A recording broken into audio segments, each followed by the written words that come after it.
এই শব্দ, এই বাক্যটা যদি অভ্যস্ত করতে পারেন, আপনি কামিয়াব হয়ে যাবেন। কোরআন শুরু হয়েছে আলহামদুলিল্লাহি রাব্বিল আলামিন। আল্লাহ পাক রব্বুল আলামিন তার বান্দার কাছে এটা চায় যে আমি আমার বান্দার জন্য, আমি আমার মানব জগতে যা যা যা পাঠিয়েছি, যা যা সৃজন করেছি, চন্দ্র, সূর্য, গ্রহ, নক্ষত্র, পাহাড়, পর্বত, নদী, নালা, জলচর, ভূচর, খেচর সব কিছুই কিন্তু মানবের কল্যাণার্থে। তোমরা আমার কোন নিয়ামতকে অস্বীকার করবে? চন্দ্র, চাঁদ দিয়েছি তোমাদের জন্য, সূর্য, গ্রহ, নক্ষত্র তোমাদের জন্য দিয়েছি, কোন নিয়ামতকে তোমরা অস্বীকার করবে?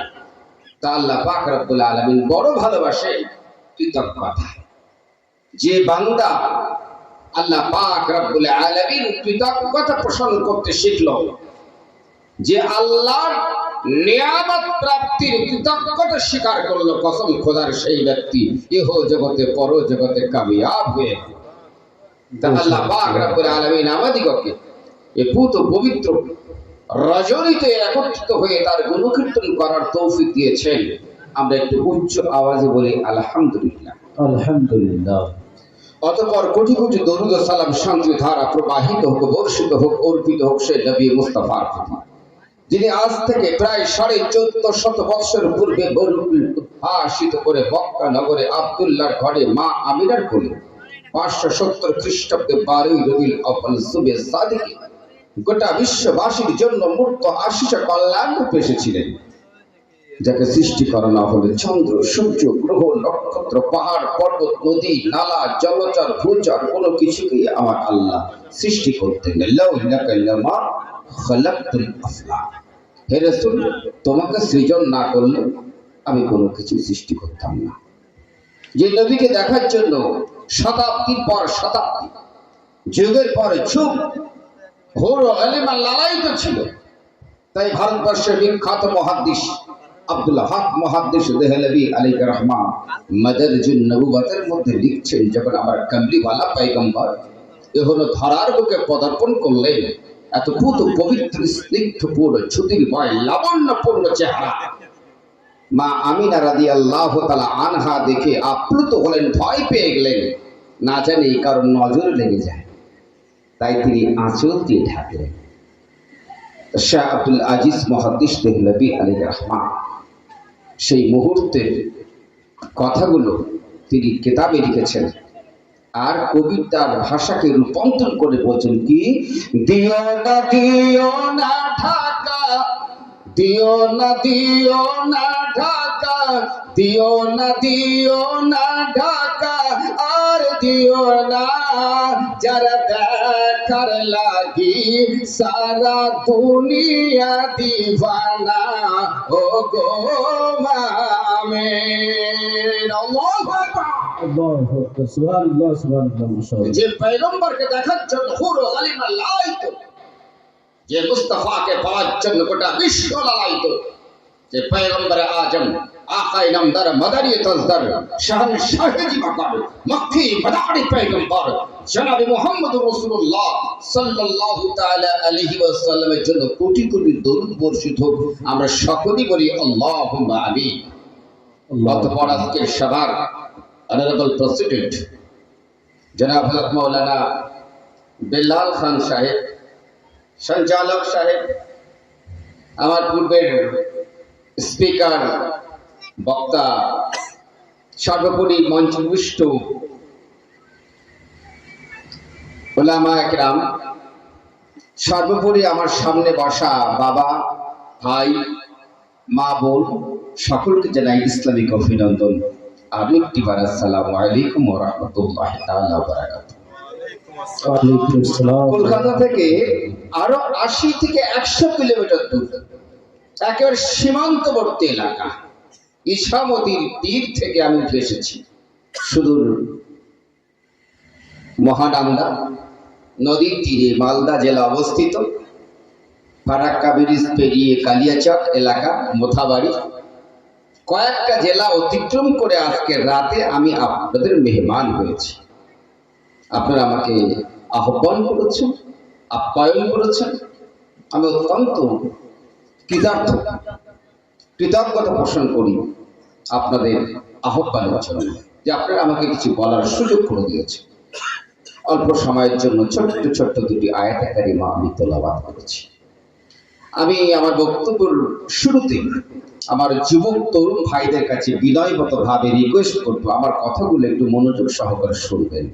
আমার মা ও বোন যারা আছেন তারাও শুনবেন, বাবাজিরা যারা আছেন তারাও শুনবেন। Master, doctor, professor, barrister, engineer যারা আছেন, যদি ইভালুয়েশন করা হয়, মূল্যায়ন করা হয়, সংখ্যা অত্যন্ত নগণ্য কম। Master, doctor, professor, barrister, engineer তারা এরকম ধরনের ইসলামিক মাহফিলগুলো থেকে দূরে থাকেন। কেন থাকেন আমি জানি না, তবে আমার মনে হয়েছে Islam is great, Islam is complete code of life. ইসলাম হলো সম্পূর্ণ পরিপূর্ণ জীবন ব্যবস্থা। আজকে অন্য ধর্মের মানুষ তারা তাদের ধর্ম, তাদের মতবাদ, তাদের থিসিস, তাদের আইডিয়ালিজমটাকে সেটা ভ্রান্ত হোক পরিবেশন করার মাধ্যমটা অত্যন্ত সুন্দর রূপে ধারণ করেছে।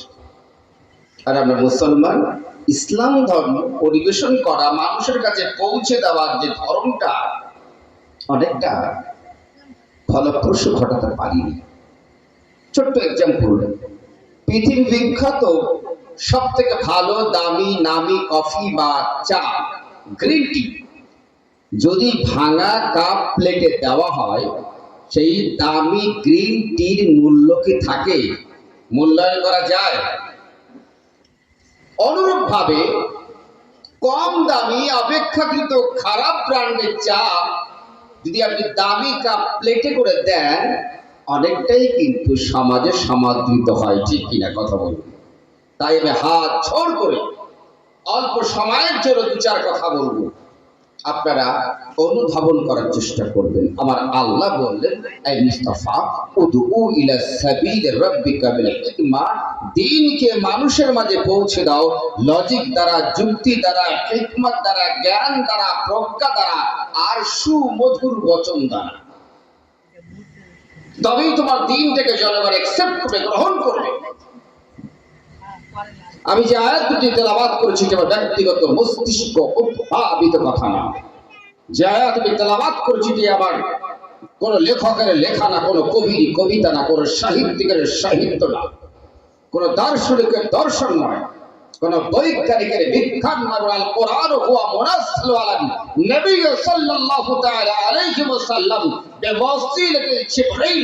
কোরআন তোকে বলা হয় যেটা আল্লাহ পাক রব্বুল আলামিন জিবরিল আলাইহিস সালাম মারফত আমার নবী মুস্তাফার দরবারে পাঠিয়েছেন। কোরআন অবতীর্ণ হয়েছিল মক্কা মুআজ্জামায়। কোরআন কেবল মক্কার মানুষের জন্য সীমাবদ্ধ নয়, কোরআন অবতীর্ণ হয়েছিল মদিনা মানব ভরায়। কোরআন কেবল মদিনার মানুষের জন্য সীমাবদ্ধ নয়, কোরআন অবতীর্ণ হয়েছিল আরবের বুকে। কোরআন কেবল আরবের মানুষের জন্য সীমাবদ্ধ নয়, বরং those who will follow they will be success here and hereafter। কসম খোদার, কোরআনকে যাই মানবে তারা ইহ জগতে পর জগতে কামিয়াব হয়ে যাবে। সুবহানাল্লাহ, বেশক ভাগ হয়ে যাবে। Those who will follow, they will be success here and hereafter। যারা কোরআনকে মানবে, কোরআন অনুযায়ী জীবনকে পরিচালিত করবে, it is my challenge, তারা ইহ জগতে পর জগতে কামিয়াব হয়ে যাবে। অনুরূপ ভাবে নবী আমার এলেন মক্কা মুআজ্জামায়। নবী কেবল মক্কার মানুষের জন্য সীমাবদ্ধ নয়, নবী আমার গেলেন মদিনা মানব ভরায়। নবী কেবল মদিনার মানুষের জন্য সীমাবদ্ধ নয়, নবী আমার এলেন আরবের বুকে। নবী কেবল আরবের মানুষের জন্য সীমাবদ্ধ নয়, বরং কসম খোদার ইহ জগতের যে কেউ নবী মুস্তাফাকে মানবেন তারা ইহ জগতে পর জগতে কামিয়াব হয়ে যাবে। এখানে থাকতে পারে ওয়াহাবি, থাকতে পারে কাদিয়ানী, থাকতে পারে আহলে হাদিস, থাকতে পারে গায়র মুকাল্লিদ, থাকতে পারে হিন্দু, ঈসাই, পারসি। আমি সবার তরে একটাই কথা বলবো, আসুন সে বিশ্ব বরণ্য পয়গম্বর, যাকে পাওয়ার জন্য বেদ লালায়িত, যাকে পাওয়ার জন্য বাইবেল লালায়িত, যাকে পাওয়ার জন্য জিন্দা বেস্তা লালায়িত, যাকে পাওয়ার জন্য হুর গালিমান লালায়িত, যাকে পাওয়ার জন্য গোটা বিশ্ব লালায়িত, সে বিশ্ব বরণ্য পয়গম্বর, বিশ্ব মানবতা প্রতিষ্ঠাতা, মরুর উদার যুগা, ভবিষ্যৎ বক্তা জনাবে মুহাম্মদুর রাসূলুল্লাহ সাল্লাল্লাহু তাআলা আলাইহি ওয়াসাল্লামের প্রকৃত অনুসারী, অনুগামী, প্রেমিক হয়ে যায়। রাজি আছেন? আমি জানি না কালিয়াচক এলাকা, মোথাবাড়ি এলাকার মানুষ কোন কোন মতে চলে, তবে যে মতেই হোক না কেন, আমার একটাই স্লোগান, আপনারা সবাই আমার নবীর গোলাম হয়ে যান। রাজি আছেন? হাত উঠিয়ে দেখান, রাজি আছেন? নবীর গোলাম হতে পারলে মেরে সরকার কদিফানা জিধার হো যায়,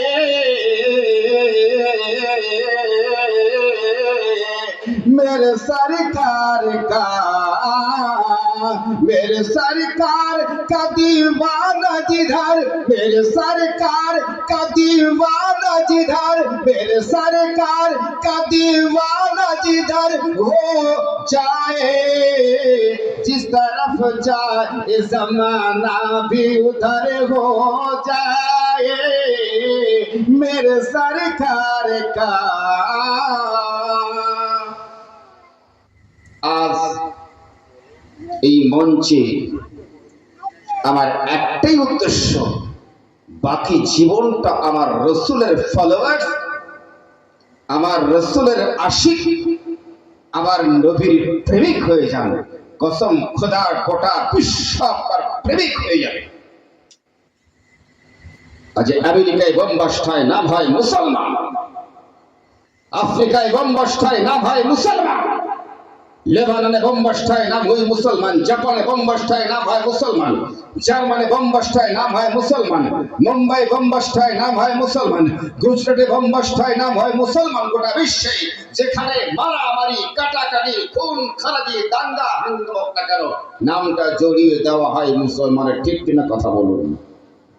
আমি জানি আমার বক্তব্যের মঞ্চে master, doctor, barrister, engineer, professor সংখ্যা অত্যন্ত কম। যদি এলাকায় কোনো master, doctor, professor, barrister, engineer থাকে, তাদের কাছে আমার বিনয়গত ভাবে আবেদন, যাদের কর্ণকুহরে বলিষ্ঠ আওয়াজ প্রবেশ করছে, আমার কথাগুলো শুনুন, মূল্যায়ন করুন, অনুধাবন করুন। যদি ভালো লাগে তাহলে নবীর প্রেমিক, নবীর পথের পরিচালিত হয়ে যাবে। বন্ধুগণ, যে কথা বলছিলাম, গোটা বিশ্বের মুসলিম জাতিকে উগ্রবাদী, জঙ্গি, আতঙ্কবাদী বানিয়ে দিয়েছে। কিন্তু এই তরুণ যুবক, তোমরা জানো যে মাইকটাই মুখ দিয়ে কথা বলছি, এই মাইকটা কোনো ইহুদি, নাসারা, খ্রিস্টান, বৌদ্ধ, জৈন, পার্সি তৈরি না। যে লাইটটা জ্বালিয়ে অন্ধকারকে দূরীভূত করেছেন, এই লাইটটা কোনো ইহুদি, নাসারা, খ্রিস্টান, বৌদ্ধ, জৈন, পার্সি তৈরি না। যে চশমাটি পরে আপনার দৃষ্টি শক্তিটাকে ডেভেলপ করেছেন, এই চশমা কোনো ইহুদি, নাসারা, খ্রিস্টান, বৌদ্ধ, পার্সি তৈরি, বরং তরিকার মুসলমানের। দুঃখের বিষয়, যে নাম ছিল মিকাইল, তাকে করা হয়েছে মাইকেল। যেটি ছিল দাউদ, তাকে করা হয়েছে দাবিদ। যেটা ছিল ইসরাইল, তাকে করা হয়েছে ইসরাইল। যেটা ছিল ইব্রাহিম, তাকে করা হলো আব্রাহাম। যেটি ছিল মুসা, তাকে করা হয়েছে মোজেস। যে নামটি ছিল ঈসা, তাকে করা হয়েছে যিশু। এইভাবে মুসলমানের নামগুলো কেটে কেটে কেটে কেটে ইহুদি, নাসারা নাম বসিয়ে দেওয়া হয়। আর মুসলমান নবী দিবস করবে কি করবে না? ফাতিহা ইয়াজদাহাম করবে কি করবে না? ফাতিহা দোয়াজদাহাম করবে কি করবে না? শাবে বারাত করবে কি করবে না? শাবে মেরাজ মানবে কি মানবে না? কোরবানি 7 ভাগে করবে নাকি 3 ভাগে করবে নাকি 2 ভাগে করবে নাকি 1 ভাগে করবে? এই বিতর্কের সমস্যার সমাধান করতে পারে না। ঠিক না? ইন্টারনেট